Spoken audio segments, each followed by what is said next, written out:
The treehouse sat at the edge of Jared's backyard, where the thick tree leaned pressed in like a living wall. His father had built it when he was 9, a simple wooden structure nestled between two oaks, just high enough to make the climb thrilling. Over the years, Jared had treated it as his fortress, a place to hide away with comic books, flashlights, and the occasional sleepover with friends. By the time he turned 12, the treehouse had grown quieter, almost forgotten, but it still held a magnetic pull on summer evenings when the cicadas hummed and the air hung heavy with humidity. One late July evening, Jared climbed up alone after dinner. The wood creaked beneath his feet as if remembering the weight of his smaller self. The walls were still lined with childish graffiti, swords, initials, and crude smiley faces drawn in marker. He settled against the back wall with a flashlight and his favorite book, enjoying the quiet.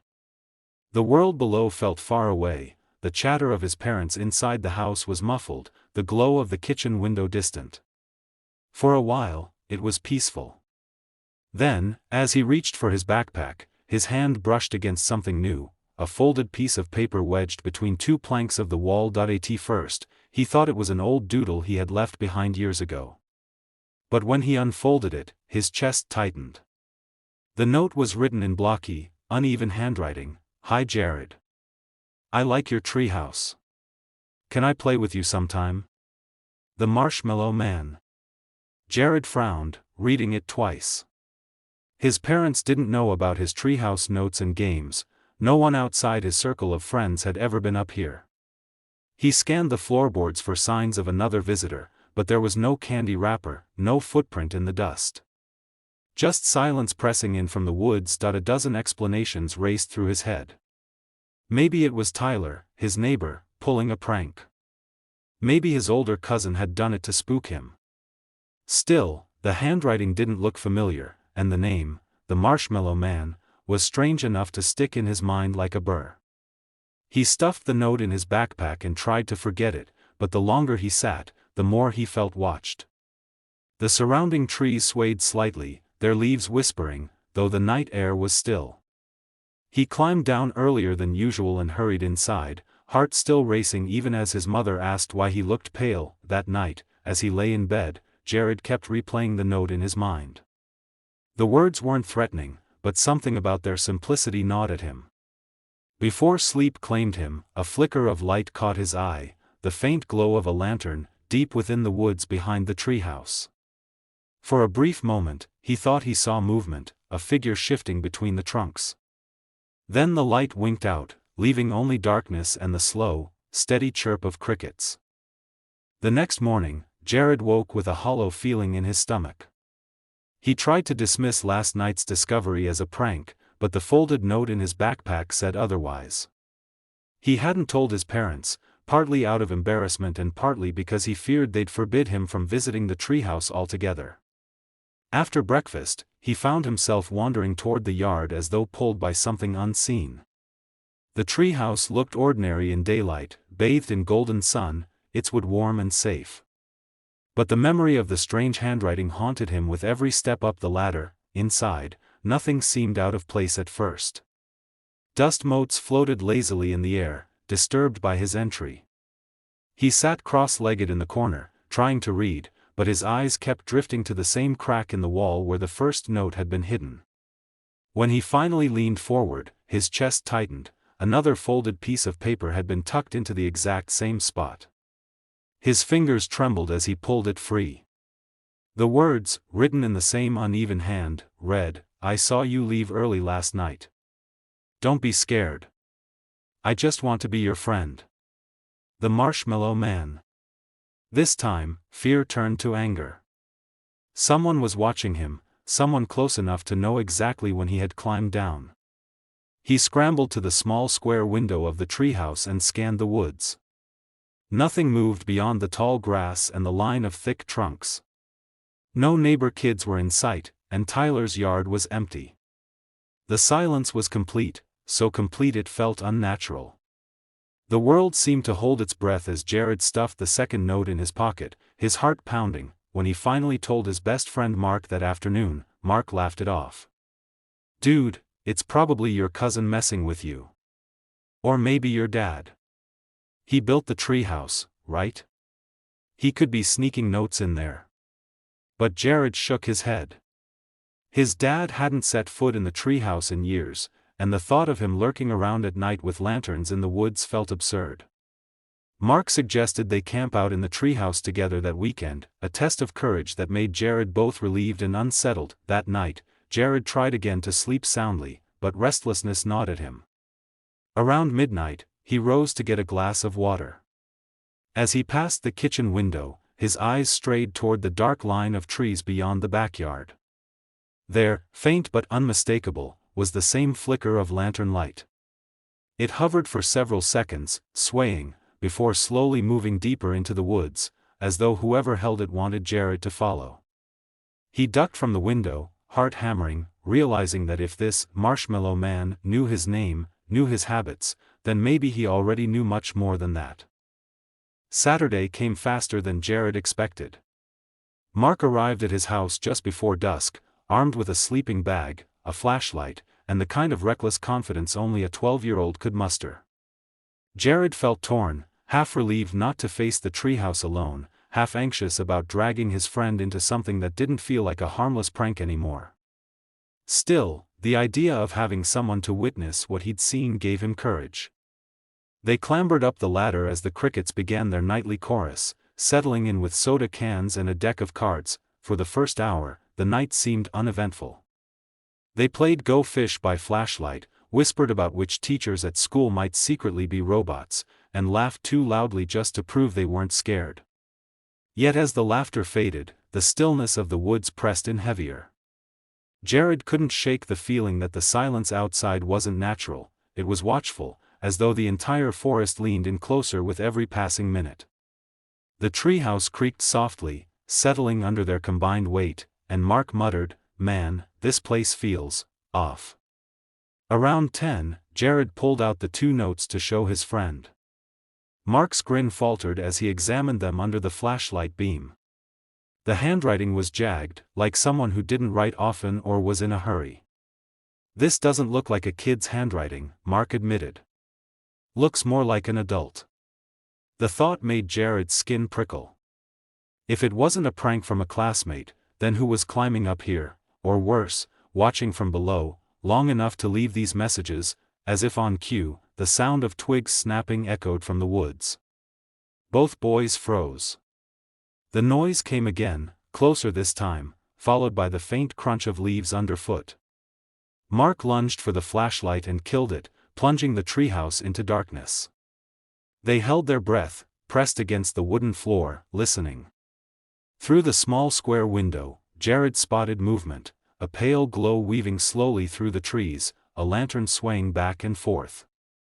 It moved deliberately, too deliberate to be random, pausing occasionally as though searching. Then came a sound that chilled Jared more than the footsteps, a voice, low and sing-song, drifting faintly from the woods.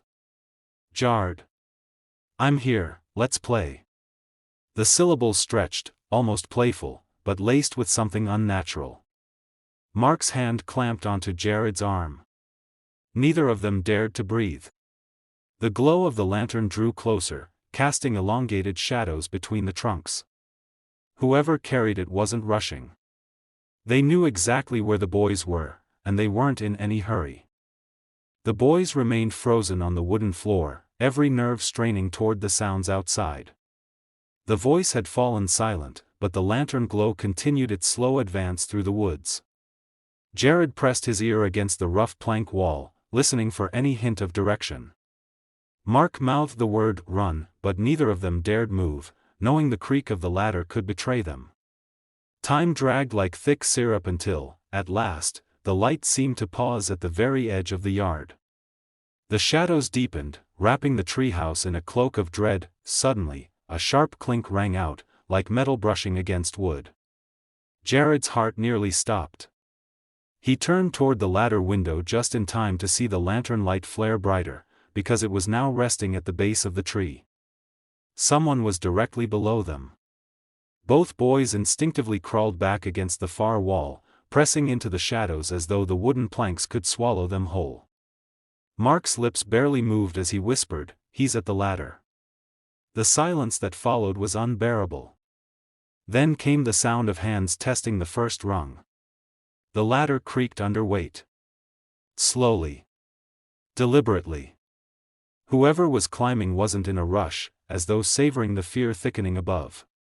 Jared's throat tightened. He thought about screaming for his parents, but the treehouse seemed so far from the warm glow of the house. What if his voice didn't carry? What if it only made the intruder climb faster? Mark finally broke. With a surge of panic, he snapped the flashlight back on and aimed it toward the window.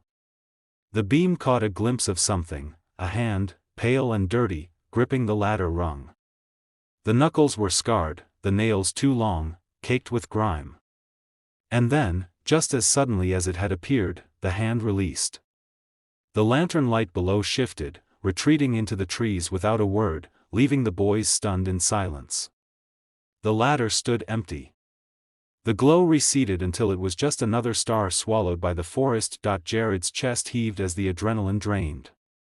Mark whispered fiercely, "We have to tell someone." That wasn't a joke. That was a grown man. The words hit Jared harder than he expected. Until that moment, part of him had clung to the idea that it was just a prank, some cruel kid from school. But seeing that hand, gnarled and real, destroyed that illusion. Somewhere out in the woods, the Marshmallow Man was waiting, and he knew exactly where Jared lived. The moment the pale figure's gaze locked on them, the hallway seemed to warp. The air thickened until every breath was a struggle. Caleb's pencil scraped frantically across the page, his hands trembling but precise, each stroke trying to capture the exact tilt of its head, the way its shadow bent at an impossible angle. Madison's camera shutter clicked in rapid bursts, each flash freezing the figure mid-step, its form jerking unnaturally in the light. It moved closer, and with each step, the overhead lights died behind it. Evan kept the flashlight beam fixed on its blank face, forcing himself not to blink. The thing seemed to feed on their attention, its limbs stretching longer, its presence swelling in the narrow corridor. Madison's final flashbulb popped, and for a fraction of a second, she swore its black mouth was curling upward in something like a smile. Caleb's sketch neared completion just as the figure stepped within arm's reach. He drew the final line, and in that instant, every sound stopped. The drip of water, the hum of the building, even their own breathing, vanished. The figure froze mid-step, its head twitching toward the page as if pulled by a thread. The pencil dropped from Caleb's fingers, and the sketchbook slammed shut on its own with a deafening snap. The lights in the hallway flickered back on. The air felt lighter, the suffocating pressure gone. They turned toward the far end of the hall, empty. No pale figure. Evan's flashlight beam swept over bare tiles. Madison clutched the camera, but when she checked the photos, every frame after the first was nothing but black. Caleb's sketchbook felt warm in his hands, almost pulsing. Ms. Greaves was waiting outside, and when she saw them, her expression was grim. "It's bound. For now," she said, glancing at the book. "Don't ever open it. Don't ever look." The three of them left the school without speaking, the storm finally breaking overhead. Weeks later, the east wing was sealed off completely. The sketchbook stayed locked in a metal box under Caleb's bed, untouched.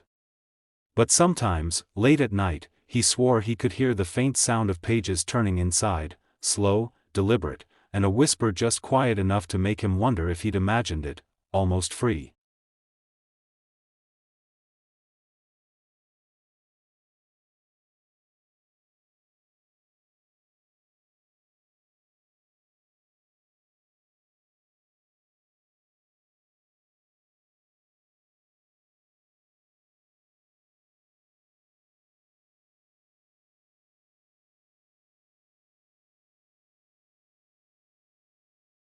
For the next 2 days, Jared tried to carry on as if life were normal. He went to the pool with his mom, played video games with Mark, and pretended to laugh at his dad's lame jokes at dinner. But a shadow lingered in the back of his mind, like a dark cloud that wouldn't move on. At night, he couldn't shake the feeling that something pressed against the edges of the house, pacing just beyond the glow of the porch light. The missing notes gnawed at him most, proof that the Marshmallow Man wasn't bound to the woods anymore. On the third night, as the clock crept toward midnight, Jared stirred in his bed to a faint sound: scratch, scratch, scratch. At first, he thought it was a tree branch tapping the siding, but the noise was too deliberate, too steady. He froze under his blanket, eyes darting toward the window. The curtains shifted slightly, as though disturbed by a passing hand. His chest tightened. Every instinct screamed not to look, but curiosity forced him to lift the edge of the blanket just enough to peek. There, against the faint glow of the porch light, was the outline of a hand dragging slowly down the glass. The nails screeched softly, leaving faint streaks that caught the light. Jared's breath hitched, and he clamped a hand over his mouth to keep from crying out. The shape outside leaned closer. For the briefest instant, he thought he saw a face pressed against the window, pale, too pale, with wide eyes that didn't blink. Then the hand slid away, leaving only silence. Summoning every ounce of courage, Jared bolted from his room and down the hall to his parents' bedroom, shaking them awake with frantic whispers. His father stumbled to the window with a baseball bat, flinging the curtains open, but of course, nothing was there. The yard lay empty, bathed in the yellow porch light. His parents sighed in frustration, convinced their son was unraveling from lack of sleep. Jared wanted to scream at them, to force them to believe him, but the words stuck in his throat. All he could think of was that pale face, inches from his own, separated only by thin glass. The next morning, Jared crept to his window, praying it had all been a dream. But the streaks were there, faint, curved lines etched into the glass, as though nails had indeed dragged across it. He ran a trembling finger along the grooves, his stomach lurching. His parents dismissed them as smudges, maybe from his own hand. But Jared knew the truth. The Marshmallow Man wasn't just watching anymore. He was testing the walls, waiting for the moment Jared would be alone again. By the following evening, Jared had worked himself into knots. He couldn't focus on TV, couldn't eat dinner, couldn't do anything but glance at the back door every few minutes. Mark came over again, sensing his friend's unraveling nerves. Together they sat in the living room, whispering about what Jared had seen. Mark wanted to believe it was just another prank, but the look in Jared's eyes, haunted, sleepless, made it hard to laugh it off. Later that night, as Jared's parents prepared for bed, a sudden noise cracked through the quiet. A dull thump, followed by the sound of something dragging across the yard. Jared and Mark exchanged a look, then darted to the window. At first, they saw only darkness. Then, just at the tree lean, the lantern glow appeared again, closer than ever before. It bobbed slowly, deliberately, until it stopped directly opposite the kitchen window. The flame flared unnaturally bright for a moment, before dimming to a steady pulse, like a heartbeat in the dark. Mark hissed for Jared's parents, and his father finally stormed in with the bat, muttering about, "Enough of this nonsense." He yanked open the back door and strode into the yard, flashlight sweeping. The lantern glow retreated immediately, slipping deeper between the trees. For a heartbeat, Jared thought his dad would finally see it, finally believe. But just as the beam found the spot where the light had hovered, the flame winked out completely. The woods stood silent once more. Frustrated, his father cursed and returned to the porch. But Jared's mother had noticed something he hadn't. Near the base of the treehouse ladder, in the soft dirt, a trail of fresh footprints. They weren't small like a child's, but long, heavy, the treads worn. Too large to belong to Jared or Mark. For once, both parents fell silent. His mother's face blanched as she whispered, "Someone was out here." His father crouched to examine them, his expression unreadable, though his knuckles whitened on the flashlight handle. When they finally ushered the boys back inside, Jared felt no relief. The prints proved he wasn't imagining things, but they also proved the Marshmallow Man was real, and still coming closer. That night, Jared lay awake, his thoughts spinning. If his parents now believed someone was prowling near their home, what would they do? Call the police? Move? None of that mattered, he realized. Because the Marshmallow Man didn't feel like a stranger anymore. He felt like someone who belonged to him, someone who wouldn't stop until Jared was within reach. For a brief moment after the footprints, Jared thought his parents would finally take action. His mother insisted they call the police, but his father argued that without seeing anyone, the prints could belong to some hiker or hunter. The argument went in circles until the boys were sent to bed. Jared lay awake, listening to the tick of the hallway clock, each second stretching like a rope about to snap. The thought kept circling in his head: if the Marshmallow Man got close enough to touch the treehouse, what's to stop him from coming closer? Sometime after midnight, Jared awoke to a faint creak outside his bedroom door. He sat up, heart hammering. The hallway light was off, but a sliver of dim glow from the living room stretched across the floor. He listened hard, another creak, followed by the softest shuffle of feet. He held his breath, straining to hear if it was his parents.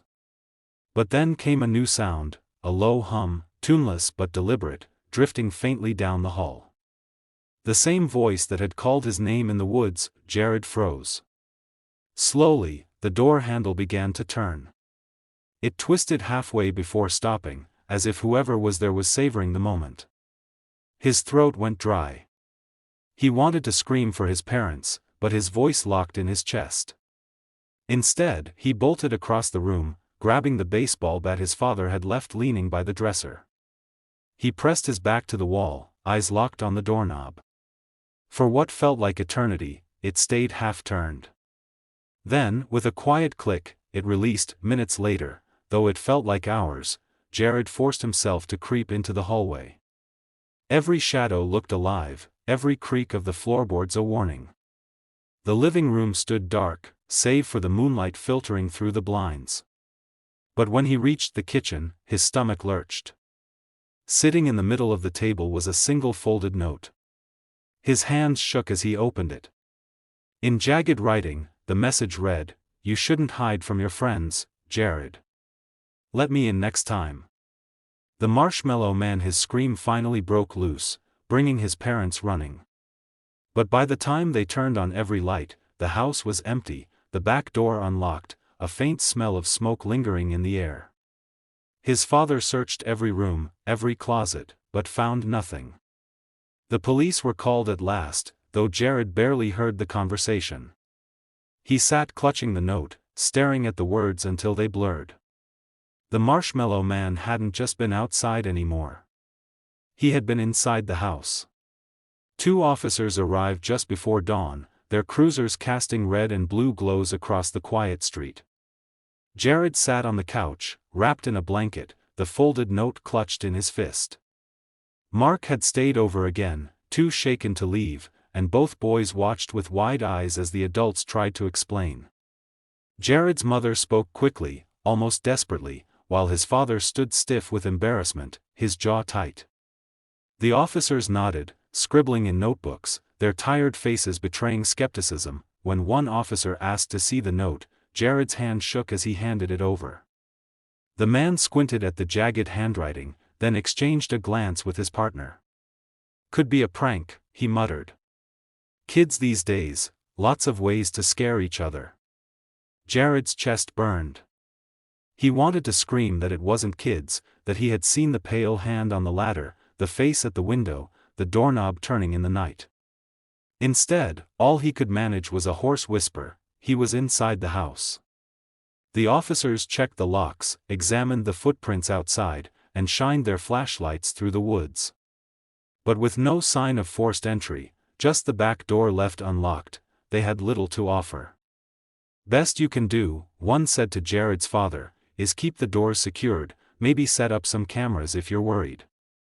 We'll patrol the area tonight." His tone carried the weight of routine, not urgency. To them, it was just another neighborhood scare, nothing worth losing sleep over. After they left, the house felt colder, emptier than before. Jared's mother tried to reassure him, but her eyes betrayed her doubt. His father busied himself with locking every window, testing each latch twice, yet even that felt hollow. Jared knew locks wouldn't stop the Marshmallow Man. He remembered the scratches on his window, the vanished notes, the hand on the ladder. Whoever, or whatever, this was, it didn't obey rules like doors and bolts. That night, Jared and Mark lay awake in the living room again, whispering in the dark. "They don't believe us," Mark said bitterly. "Nobody's going to stop him." Jared's voice cracked when he answered, "Then we have to stop him ourselves." Even as he said it, the thought made his stomach twist. How could two kids stand against something that slipped through locks, that appeared and vanished like smoke? But Jared also knew the truth: the Marshmallow Man wasn't going to stop until he got what he wanted. And if no one else would protect them, they had no choice but to face him. The plan wasn't clever, but it was all the boys had. They decided to use the treehouse as bait. If the Marshmallow Man wanted Jared so badly, they would draw him in and force the adults to see the truth. Mark swore it was insane, but his loyalty outweighed his fear. That evening, while Jared's parents believed the boys were camped in the living room again, the two slipped outside with flashlights and crept toward the treehouse. The woods felt like they were holding their breath, waiting. They climbed the ladder in silence, every creak magnified in the night air. Inside, the treehouse felt smaller than ever, its walls closing in. Jared set the flashlight on the floor, its beam casting long shadows up the planks. He clutched the baseball bat so tightly his knuckles ached. Mark whispered, "What if he doesn't come?" Jared's answer was hollow, "He will." They didn't have to wait long. A faint glow appeared between the trees, bobbing slowly closer, the lantern. The voice followed, low and drawn out, like a song dragged through mud. "Jared, my friend. I'm here." The boys pressed against the wall, hearts pounding. The glow reached the base of the tree. Then came the sound of footsteps, measured, deliberate, ascending the ladder. The wood groaned under weight far heavier than theirs. This time, the intruder wasn't testing the rungs. He was climbing to reach them. The first thing they saw was the lantern, lifted by a pale, scarred hand. Then a face appeared in the window opening. It was wrong, too gaunt, too pale, the skin stretched like wax, the eyes wide and gleaming in the lantern light. His cracked lips pulled into a smile that didn't belong to any sane person. "You shouldn't hide from your friends, Jared," the figure rasped. Jared's terror twisted into something sharper. With a shout, he swung the bat with all his strength. The lantern shattered, plunging the treehouse into darkness. Chaos erupted. The figure shrieked, a sound not entirely human, and clawed at the window as shards of glass and flame fell to the ground below. Mark grabbed Jared's arm, pulling him toward the ladder. They scrambled down as the structure groaned and smoke curled upward. Jared's parents burst from the house, shouting, just as the boys hit the ground. For one brief moment, Jared glanced up, and saw the figure framed in the burning lantern's glow, crouched in the treehouse like some monstrous shadow. Then, as quickly as it had come, it slipped into the trees, swallowed by darkness. The police came again, and this time the scorched lantern fragments and charred wood gave weight to the boy's story. But the figure itself was never found. The woods were combed, the footprints traced, but the trail vanished into nothing. Jared's family moved at summer's end, leaving the treehouse behind, a blackened skeleton against the forest. Years later, Jared would still dream of the pale hand on the ladder, the face pressed against glass, the voice calling from the woods. And always, at the edge of those dreams, a faint glow swayed among the trees, waiting.